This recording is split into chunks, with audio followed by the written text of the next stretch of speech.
if you're not surrounded by people that you want to be like you're around the wrong people. Mm-hmm. Like, and I don't know how else to say that. Like, if you're looking at your leaders and they don't inspire you, find new leaders.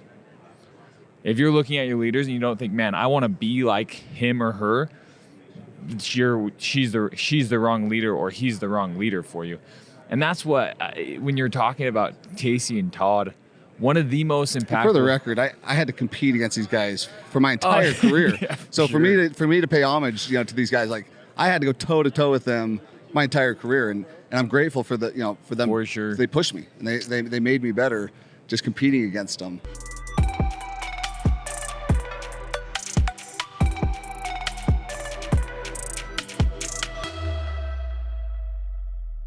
Welcome to the D2D Podcast. My name is John Frampton. I'm filling in for the man himself, Sam Taggart. I was able to choose. Sam asked me, he said, hey, John, whoever you want to pick, get them, interview them, try to give some influence back to the industry. So everybody I could think of, I'm an old dog. And I was Salty. like everyone I could think of, John Taylor was the first person that came to mind for a number of reasons. But John, first of all, thank you for coming on. Yeah, appreciate thanks it. for having me, dude. This is the first time you and I have been in a formal, setting like this. Yeah, anytime with you is good time. So happy to be here. So you notice I made a wardrobe change. I saw that. Yeah, the Brady shouts. If you follow John Taylor on Instagram, he is a massive Tom Brady fan. Yeah, and for sure. I am a recovering Peyton Manning fan myself. Yeah. I was on Long team. road. I was on Team Peyton the whole time. I was hating Tom Brady. He's got too much to give. Yeah, no. There's two GOATs in football. There's the first half of Tom Brady's career, and then the second half of Tom Brady's You're career. that big of a fan. It's the numbers. It does. Yeah, it doesn't. Actually, it's incredibly hard to argue. Yeah, for sure. My wife's little brother's been, we were battling back and forth. He was like 12, and he was, Tom Brady's the best. I'm like, Peyton Manning is smarter. He's going off on Peyton. And Tom, he kind of took it to him. 7 Super Bowls, different teams, the whole thing. Is there 7? That's not bad. All right, so listen, the reason I asked John to jump on this podcast, and if you're cool with it, we're just going to kind of jump into a little bit of the history. Damn. We don't know each other too well. We know of each other. My sister called me one day, and she's like, hey, I just bought pest control from this guy. And she's like, Johnny, I'm known as John, I'm the youngest of 7. And she's like, he reminded me so much of you, and he was so persistent. And tell me the story again. I mean, it's pretty incredible. So for all you out there that are new to knocking doors, there's the old dogs like myself, and there's a bunch of guys we could talk about, Jeremy Pixton, Casey Baugh, Bodie. Legends. Just legends, right? Yeah, for sure. By the way, I think Jeremy Pixton's the greatest of all time, in my opinion. Had he kept going, the guy was insane, but it meant a lot when my sister. My time. Yeah, that's right. Yeah, I don't know if you were born quite yet. Probably born. But when my sister called me, she spoke of you in such a, and of course I'm a little competitive. I'm just like, I'm sure it wasn't that good. And then you and I met a couple years ago. Tell the story. It's incredible. Yeah, so we're both Davis County guys. Davis County's representing. Davis Dart, Viewmont Viking. So this is in 2016. I started out at Vivint. My first year was in alarms. The next year I wanted to stay in Utah because I was getting married. And it was just different back then. So I was doing pest control in Utah. I was knocking a neighborhood in my home city of Kaysville. And I knocked on this door. I talked to her, your sister. I didn't know it was your sister, obviously, but I do know your guys' cousin. Or so your nephew. Evan. Nephew, yeah, Evan, who's a total stud. Great guy. I don't know if we'd made the connection then, but anyways, she was like, okay, cool. Like, my husband's in the shower, the classic, right? But like, I think he actually was in the shower. She's like, come back in like 20. Like, this all sounds good. Like, come back in 20. I'm like, okay, cool. So I go sell another person. I come back. And as I'm walking up to the door, there's another sales rep leaving who saw me knocking and was like, oh yeah, dude, I just signed him up. And I'm like, absolutely not. Comes into your turf, takes over. He saw me. The thing is when I was leaving too, that's as I'm thinking back on the story, I was like, oh yeah, I told him I had a call back there. So like I was leaving the door and I'm like, oh yeah, I just talked to them. Like, I'm going to check back in. Good to see you, bro. Like, I try to be abundant, like, cool, like I've knocked this area, like you go knock. Anyway, so there's an unwritten code that we just know. It's like, hey, don't undercut. Respect it. Yeah. So he didn't. No. So I was immediately pissed. So I knock on the door. I'm like, hey, look, I know you guys just signed up. Like, I don't care what it costs me. Like, I'm going to sign you up. I want to win, right? And that was what it was to me. Like, hey, look, like, whatever we got to do to get you guys signed up. Like, that guy was a tool. He wasn't cool to me, so like, let's make this happen. And then I hung out with your sister and her husband for a bit, and we got the deal done. And I went back and told the guy I was so hot. Yeah, the way she described the story, she said, I think the reason you reminded her of me is you were so persistent. Oh yeah, and she's my big sister, so she knows what it was like to grow up with me. For sure. And for the record, by the way, the industry, I have 2 older sisters, and it's a shame that they didn't ever jump into this industry, because they'd be the best salespeople, period. Yeah, like I'm definitely not the best salesperson as a Frampton. My 2 older sisters would just crush this industry.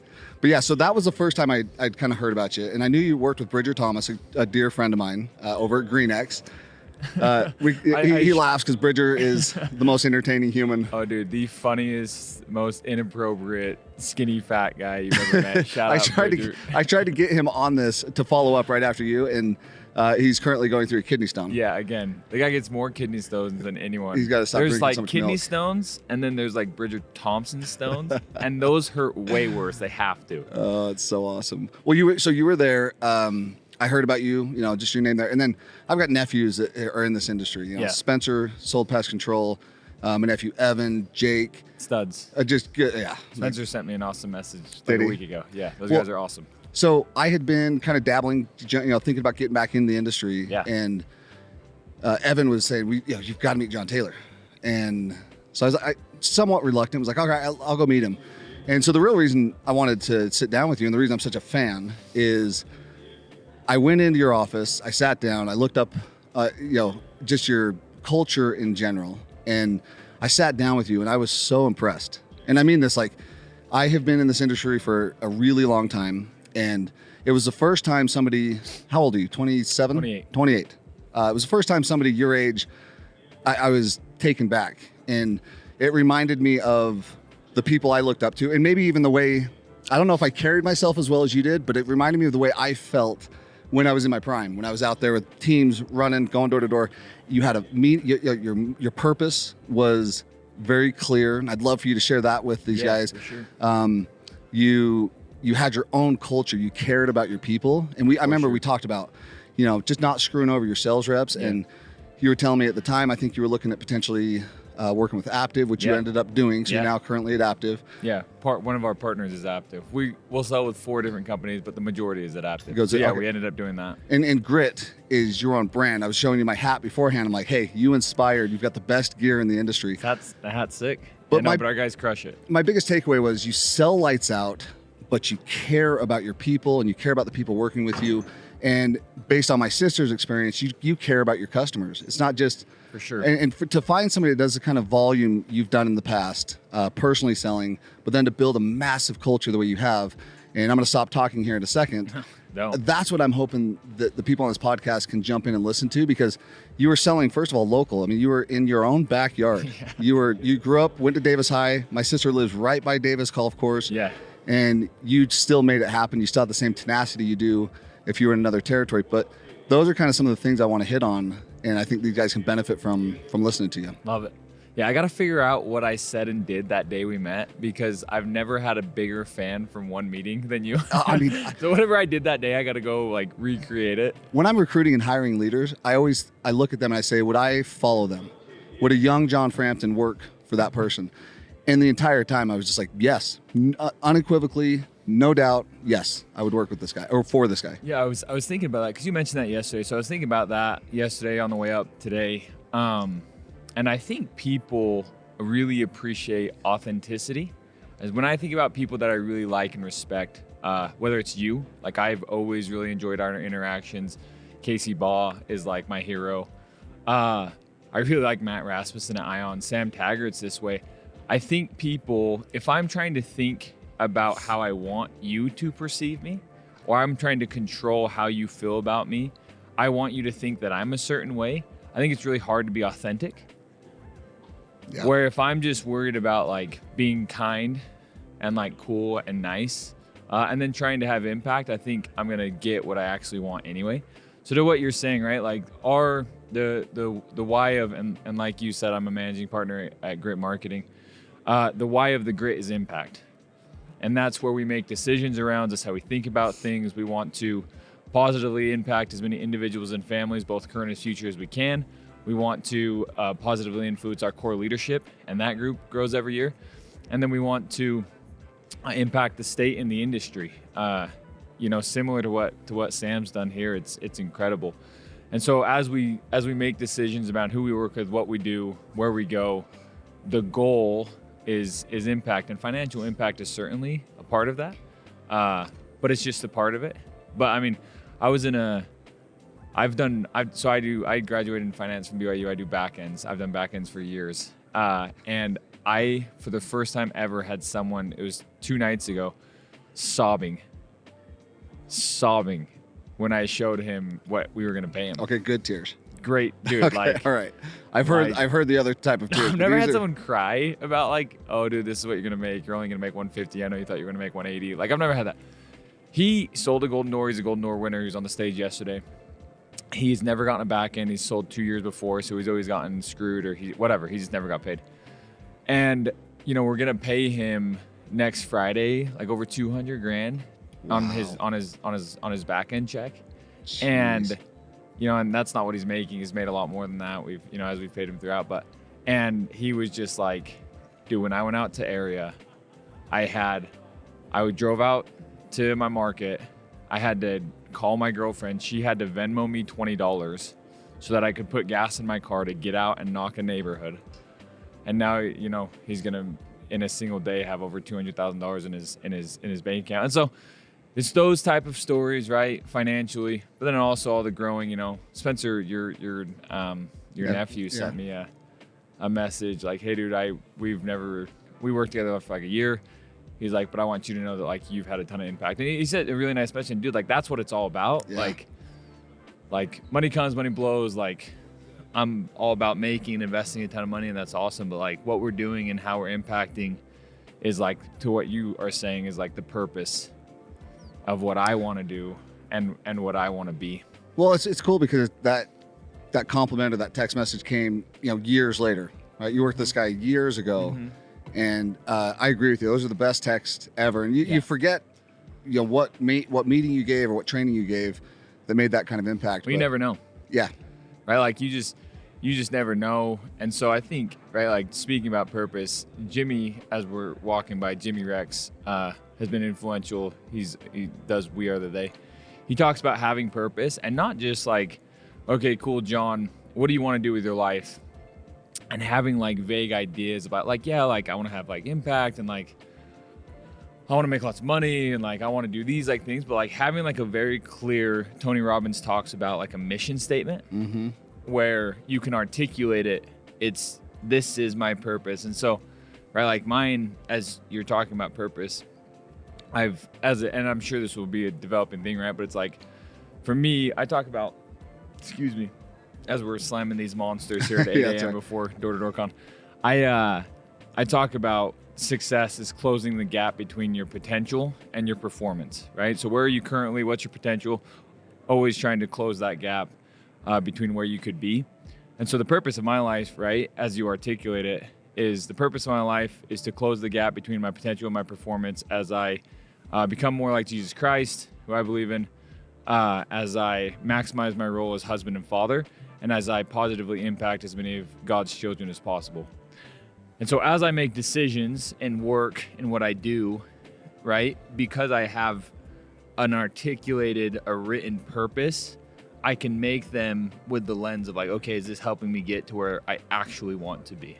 It's funny when you're saying that. I can't stop thinking about, some people might be listening to this podcast thinking like, oh yeah, it's all hunky dory. They're all, for sure, everybody loves everybody. But at the end of the day, it takes a certain level of ego to be able to withstand all this rejection that everybody's getting door to door, right? Sure. And so what I found so fascinating with you is you're still humble. But yet you compete, like you put your head down, you're not going to lose that door. And I look at that person that knocked on the door that sold my sister, and then you went back and got it back. What an opportunity he missed by not connecting with you, and it just, getting into your network, because clearly you're a league above, which is why you were able to go back and save the deal. But people in this industry have noticed And it's gotten a lot better. Sam Taggart's doing such a good job. Yeah. Danny Pesci, Jake Hess, of bringing everybody together.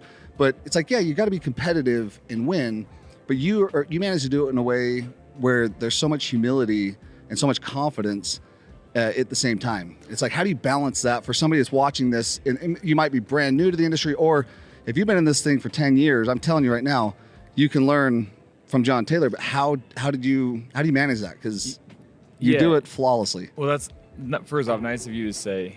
I think somebody once said, humility isn't thinking less of oneself. It is just thinking less about oneself. Meaning, a lot of times people think like self-abasement, right? Of like, I'm an idiot, I suck, like I'm not great, like is humility. Like that's not humility, that's just like beating yourself up. To me, humility, and you think about the people that you know who are like the most humble, I think it's just they're not thinking about themselves as much. They think about others, right? You think about, and just in general as you're talking, I've had these conversations with a lot of people in the industry. I think the industry now in 2023, because of the leadership in the last 10 years, is way more abundant than it was when you were coming up through the industry. You're a salty dog, like you said, the OGs, like you go through the Mendez, the Bodys, the Caseys, you, Pesci, whatever, like that group text we're in, like you guys are, like you said, I started in 2015, like you had already sold companies by then, like you guys are OGs, right? And really paved the way. But I do think there was, and I mean, you can't talk about OGs without talking about Todd, but there was, to me, from what I can see of that time, a lot of competitiveness, and I'm super competitive, like you said. I always say I'm not competitive as long as I'm winning. I only get competitive when I start losing. Right? As long as I'm winning, I am chill. Yeah, that's easy. Easy. But there does seem to be a lot more of like, there was a finite number of fish in the sea is what it felt like. Like, I'm going to go in and like destroy your company. Where now in 2023, there seems to be abundance of like, dude, you guys are crushing it. These guys are crushing it. Like, we can all win. It's not a zero-sum game. And that's what Casey talks about so much, right? Of just being abundant. Like, we can all win. There is so many fish in the sea in this industry. Solar is amazing. Alarms is great still, right? Like, satellite's great. Pest control keeps crushing it, and we've done really well. But just because you do solar, I don't think that, like, I'm better or worse than you. And I think that's what humility is, right? Like, I'm not better or worse than anyone. Like, I'm not better than anyone. I'm not worse than anyone. We all have the same worth. And like, we can all win. Well, it's funny you bring up the OGs, because I think that's what was so impressive with you, John, is, every now and again, I'll feel like, I'm watching the Steph Currys come up, and, like the Allen Iversons of the world. Allen Iverson was the man. Childhood hero of mine. For the longest time, these old dogs that were retired, they were, kind of mocking the young NBA players coming up. But now it's gotten to a point where it's like, Steph Curry's better. He changed the game, and he's better. And that's honestly, it's kind of how I feel when I sat down with you. It's like, oh man, he's on his A game, and you're thinking differently. Because the way I grew up in the industry, it was dog eat dog. For sure. Take each other down as much as you can. And I personally never had that mindset. And you talk about Casey quite a bit. He doesn't either. No. I found. No. But it's cool to see the entire industry, I don't want to say catch up, but that's the way I felt it should be back then. But it's not the way it was. No. And doesn't seem like that. And I had some incredible people I worked with. Chance Allred, he runs Sunrun now, and he's an old dog, but he seemed to be doing okay. He's doing all right. And he said something one time in a meeting. He said, actually I think it was Jared Hallis, but back when I worked with these guys, they said, don't roll in the mud with the pigs. Yeah. You both get dirty, but the pigs like it. And so I shouldn't say I wasn't raised in the industry that way. I worked with a company that really preached that. Then they didn't last terribly long. What was atypical for what the industry was? It seemed to be at the time. Well, they were kind of changing the industry, but when they went out of business, I think everyone said, "Hey, look, you can't be too nice. You're soft. You're not going to win." Yeah, you kind of have to be.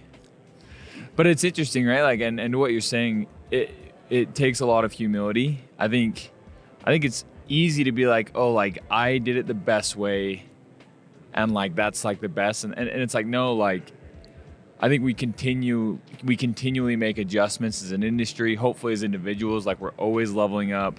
You look at like and again, I talk about Casey all the time. Because I know it's just so funny, right? Of like, in 2023, and this is what Casey says, if you're uneducated, you're irresponsible. Because whether it's John Frampton or Casey Ball or Bodie Gardner or Todd Peterson or Sam Taggart, like, you can learn from all of them. Everyone's like, oh, I would love to have those guys as a mentor. You can.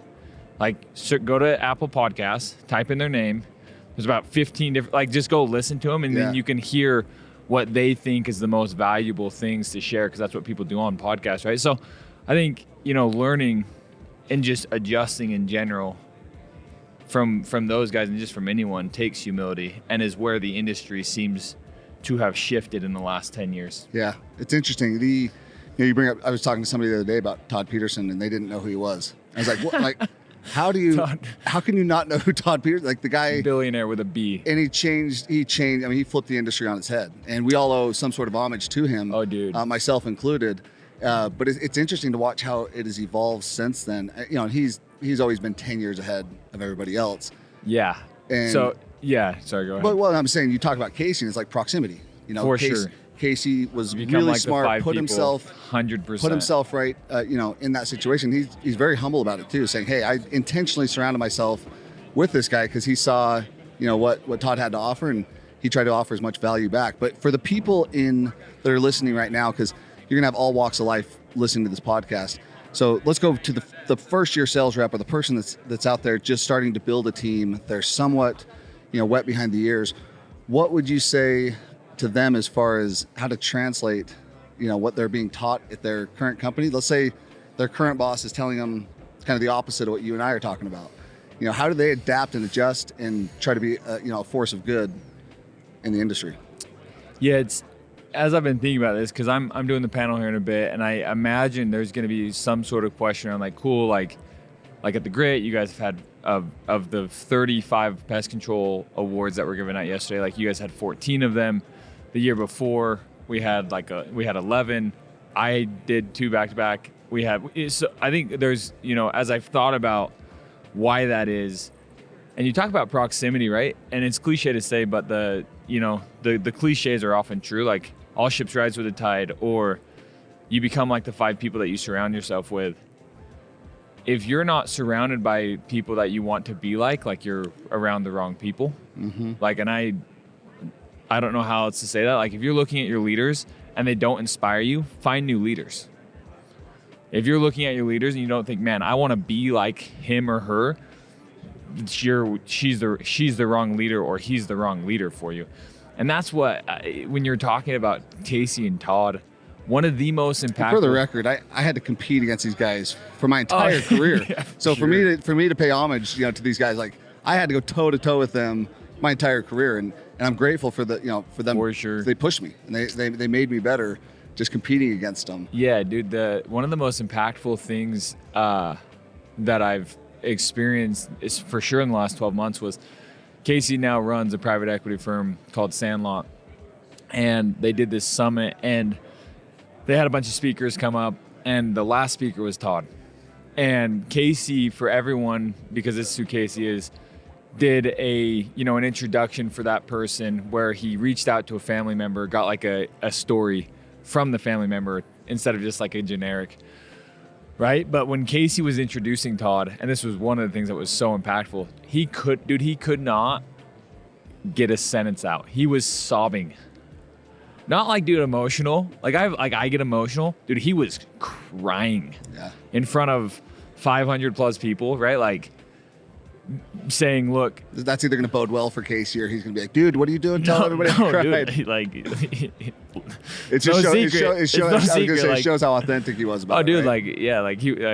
He was in front of 500 people doing it. It's like a secret, right? Like, dude, he could not express how grateful he was for Todd. And I get chills thinking about it, right? Like, he said, without, David Nealman and Breeze Airways, there's no Sandlot. Without Todd Peterson, there's no Casey Ball. Yeah. And the impact that Todd has had on me and my family, and like, to me, that's aspirational. And then hearing Todd, right? And dude, yeah, I have so much respect for those guys and how they live their lives, from what it seems, and the people they are. And everybody has a story about Todd giving Like the story Casey told was he was in LA getting fitted. He was wearing Yeezy slides. The guy that was fitting him was like, oh, those are cool slides. And Todd's like, oh, try them on. And they tried them on. And then he's like, oh yeah, just keep them. Right? Like, yeah, just like they're yours. Yeah. And walked out of the store with barefoot. And everyone has a story about that with Todd. So you talk about impact. Like Casey says he's happiest when he's growing and giving.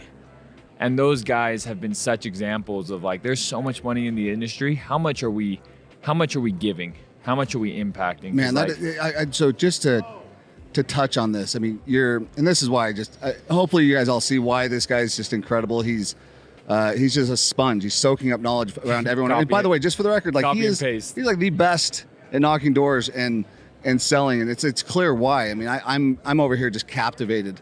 But it's true. I mean, the guy that I ended up finally letting mentor me, and I was so grateful that I let him in, because hindsight, I should have been begging this guy to mentor me. For sure. Hayes Barnard is the Good Leap guy, and he actually took me away from Todd back in the day. And I remember looking at Todd and Casey's relationship, and I was like, man, Casey was ahead of his time in the sense that I was too young, and I can teach people more for what I've done wrong in this industry than what I've done right. And I've had a stakes humility. I've had a fair amount of success in this industry, and I look back, I'm like, man, I took a note out of his book. It's like, man, I should have nestled up to Todd back in the day when I had the opportunity, but my heart and my trust levels were so low that I wouldn't allow it. I mean, even guys like Doug Robinson, he's incredible at what he does. Built an amazing company. Doug and Luke. For me, it was my heart was kind of blocked off. I didn't trust anybody. I thought everybody in the industry was out to get me. And then I met this guy, and he said, he kind of shook me, and he said, no, like, I'm not here to take from you. I'm here to add as much value to your life as I can. I hope you are too. And his principles were the same. And you look at the amount of success these two people have had between Todd and Hayes. Yeah. It's like, he taught me, and I passed it on to my company, love and growth. Which you guys are crushing. Thank you. Love and growth. But that's kind of our thing, is like love and growth. We coach on love and growth, and we try to do away with fear and greed, which a lot of times I think people, they get sucked into chasing the money. Yeah. And so then they start recruiting people to their company based on fear. Hey, where you're at is terrible. You shouldn't be there. And John, you're the exact opposite. I mean, have you actually even worked for Casey? No. And that to me is the most surprising part. It's like, you've never even worked there, but you knew, and you were smart enough, just like that kid who tried to sell my sister. He should have been smart enough to find you and say, hey man, I'm sorry, I just tried to undercut you, but you're clearly, ahead of me in this game. I want to learn from you, even if he doesn't work with you. And most people wouldn't, by the way, so I don't fault him. But you are the opposite. You're going around and you're taking notes out of all these people's books. And I've always said this, like, I'm not a good test taker, but I'm a phenomenal open book test taker. With an unlimited amount of time, I will find those answers. And so to me, it's like, this whole business in general is an open book test. You get to borrow. In fact, you're encouraged to borrow best practices. And I think you've done that to a degree that most, I don't think is possible. They don't think it's possible. Something that we talk about a ton is being a sponge, right? Like being a sponge and copy and paste. One of our best reps, that's like his nickname, is if you tell him to do something with his team or the way he runs his program, copy paste. Like, he looks at what's the best practice out there, copy paste. And it's just, like, I started at Vivint. I did one, like, half summer. Like, so I wasn't ever really at Vivint. But talking about impact, like, it is crazy. Not all roads lead back to Vivint, but, like, a lot of the door-to-door industry, right? Like, you started at Vivint, right? Like, Sam Taggart started at Vivint. You name it. Like, most of the people that people talk about, like, in one way or the other, which, again, all roads lead back to Vivint, all roads lead back to Todd. Not that he's individually impacted all these people, but the butterfly effect of, like, look, we're going to grow and learn and teach people to be great. Those people hopefully will do the same. And you look at what the industry has become. Well, it's funny, and I'm hoping, if you're listening to this, I'm hoping the message you're getting is, you didn't start out successful. You said you started half a summer. I didn't start out crushing it. I made $18,000 my first summer. I thought I was the richest guy in the world. Okay, so you did start out successful in your mind. In your mind. It's all relative. But, I look back on it, and it's interesting because as we're paying all this homage to Vivint, it's like one company can't hold everybody. No. And if that were the case, this wouldn't exist. And like massive props to Sam for standing up to the man. For sure. When Sam started this whole thing, I remember he called me. He was like, "Hey, do you want to come, speak at this event?" Was voted best speaker, by the way. No, but he said, I was kind of big time in Sam, like, "No, dude, I'm good." Like, and then I found out when Sam was starting the event, they threw a Grant Cardone thing right across the hall from him. I was thinking and my heart was just crushed for Sam. Like, oh my gosh, it's going to be over. And so me and a couple other people, we called him, said, "Hey, not only will we come speak, let's do a podcast." And so I have a lot of respect for the people that stood up and competed against the Vivint's of the world. Jared Chappell, Chance and Jeremy Pixton, when they started Platinum, they just got annihilated for trying to go compete against someone. And they've had massively successful careers, and they've made huge impacts on people like me, or a huge amount of impact on people like me. But I think, when you look at the industry as a whole, I feel like you, of all people that I've come across in the past 5 years at least, you've really started, you understand it on a level that most don't. And that's what I'm hoping to get out of this podcast, is for the first year sales rep to someone who's been in this for 10 years saying, "Hey, the game has changed.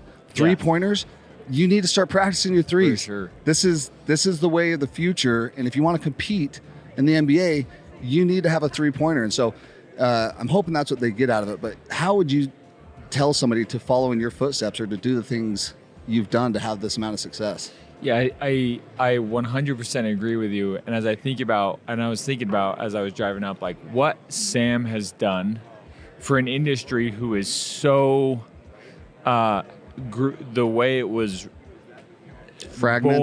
fragmented, competitive dog-eat-dog world, where Sam, very like, these are our reps. Like, we're not going to advertise our reps. We're not going to put their last names on things, right? To Sam bringing people up on the big stage, like, look, these are the best reps in the industry.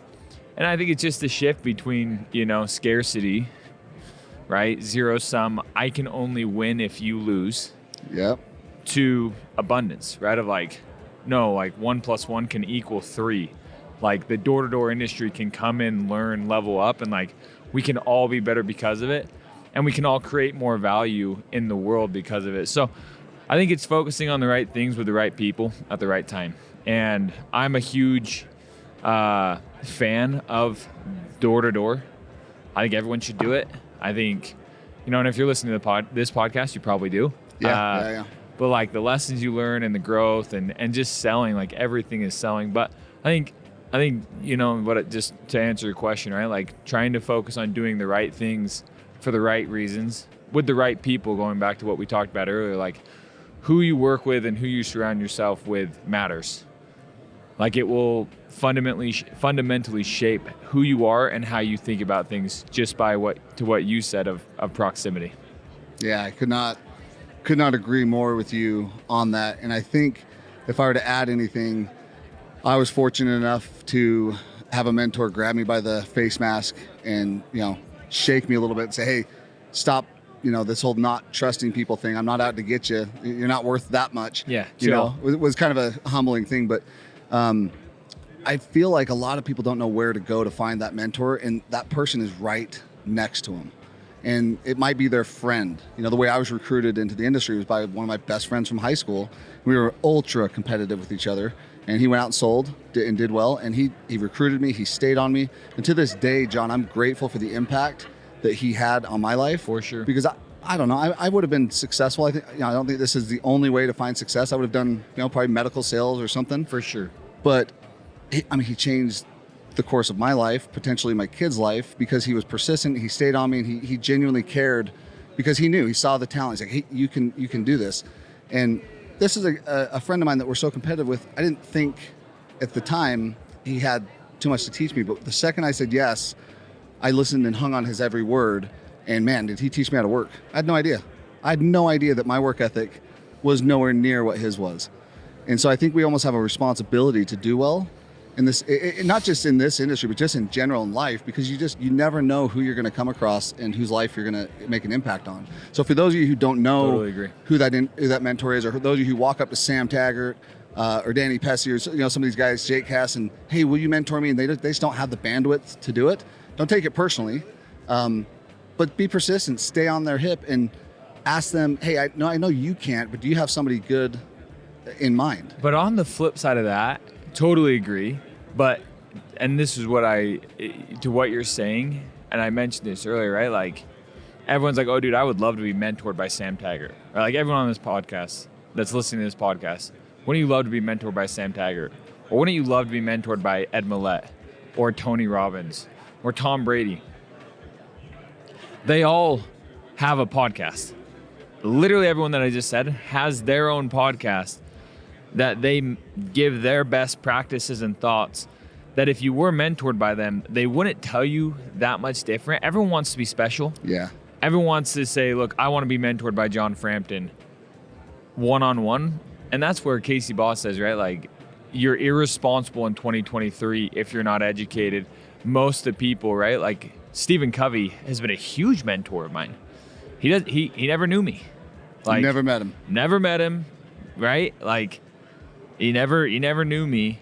But he's been a huge mentor of mine because he wrote a book that he put his best practices, and then he wrote other books, and then he gave talks. Ryan Smith, we've played golf and stuff. Like, he doesn't know me personally, but he's had a huge impact on my life. Like, it's not like we're way close, but I've listened to his talks and I've listened to where he podcasts and he talks about being on. The point is, right, is like, you don't need these guys to be your mentor one-on-one in person.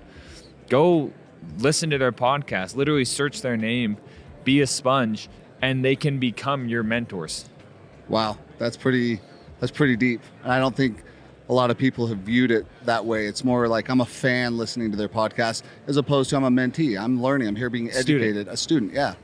The other thing I think, tell me what your thoughts on this are, but whenever I give a training or a meeting or just a speaking engagement, like this, for example, I feel like I'm getting more out of this than you are, or than the people that are listening. And I think that's something that a lot of these people don't understand, is like, you don't have to be the best in the industry to offer some decent advice to somebody else that's new. For sure. And when you're teaching, you're growing. You might actually get more out of it. So I think a lot of people play small because they don't think they have the resume that you do for them to say something. What would you say to that?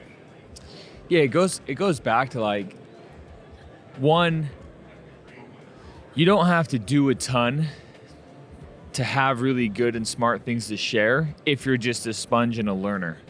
For example, even what I'm talking about like being a mentee and like learning and being a student and like the mentors, like that's like, that is just Casey Ball, what he has said. Right? Like, I have a morning routine, I do a whole thing.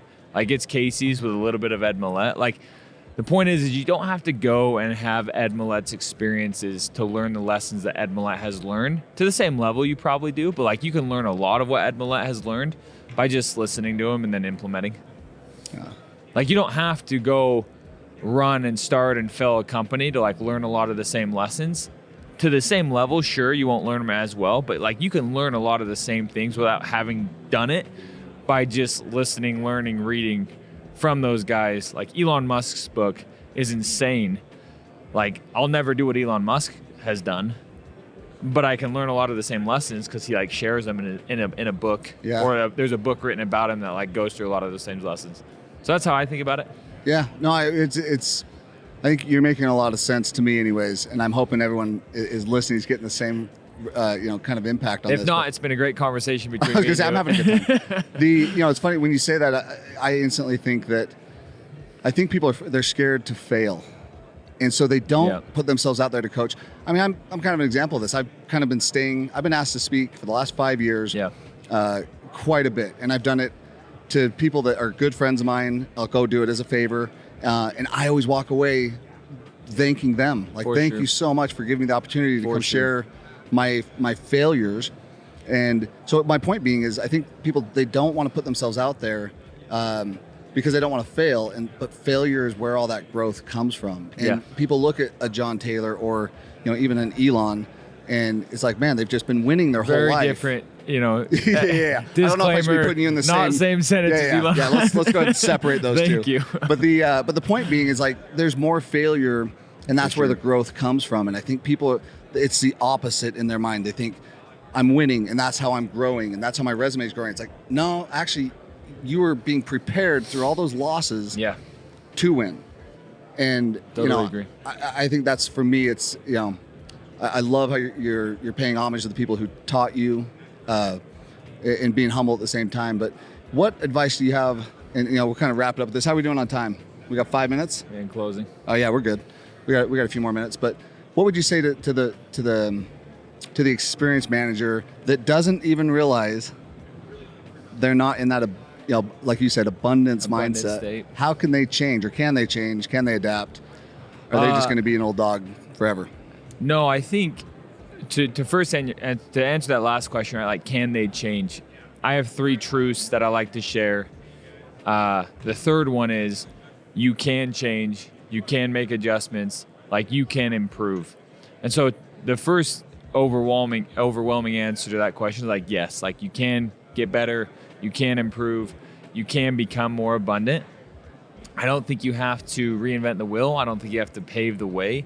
Like, just start surrounding yourself and being around people, whether it's on podcasts or actually with people who think like that. And naturally, if like you are actually going back to like purpose and what you want, if you actually want to become a more abundant person and you do the things that will make you become more abundant, like you'll become more abundant. Yeah, it must be something in the Tom Brady fan club. Sterling is a guy I work with, and he gave me this Tom Brady shirt, and he carries himself very much the same you do. And even my business partner Tyler, the guy's incredible, but he's just a student. He just learns and he listens, and he's also a Tom Brady fan. You have to. I think if you're a learner and you're serious about greatness, like, okay, I want to be great, then you'll naturally just really respect and want to learn from greatness. And Tom Brady, I talk about Tom Brady, Tiger Woods, LeBron James, Cristiano Ronaldo, like all those guys, because greatness isn't doing it really well at a high level for a short period of time. Mm-hmm. It's doing it again and again and again and again. And Tom Brady's in his 20th or whatever season, right? And like still going out, still trying to be better. And the intention is like to compete at the highest level.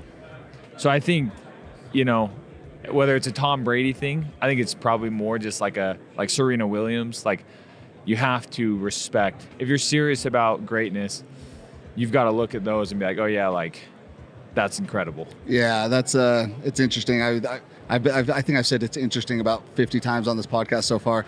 But you're causing me to think, and as I'm looking around, I'm thinking, Sam, you can't not love Sam Taggart. He's just such a good dude. But he's put this on. This is, I think, the 6th year. Yeah. And he's putting on a Super Bowl every single year. Yeah. And he's inspiring others to do it. And I was with Danny Pesci the other day, and he was saying it was really cool. Like, he's doing something similar. And Danny's like, I'm grateful Sam has paved the way to make this possible. And there's so much room for everybody. And Jake Hess is putting on a huge solar con that's coming up, and he's so here, cool. He's speaking, and Sam's going to speak at his event. So and cool. It's just like, wow. Like, it's abundant. Yeah. Right? Even that right there, right? Like, Sam not being like, no, dude, I own the space on conferences and door to door. Yes. Where it's like, no, dude, like, yeah, dude, you make it bigger. Like, you win, I win. We bring more people in. That's right.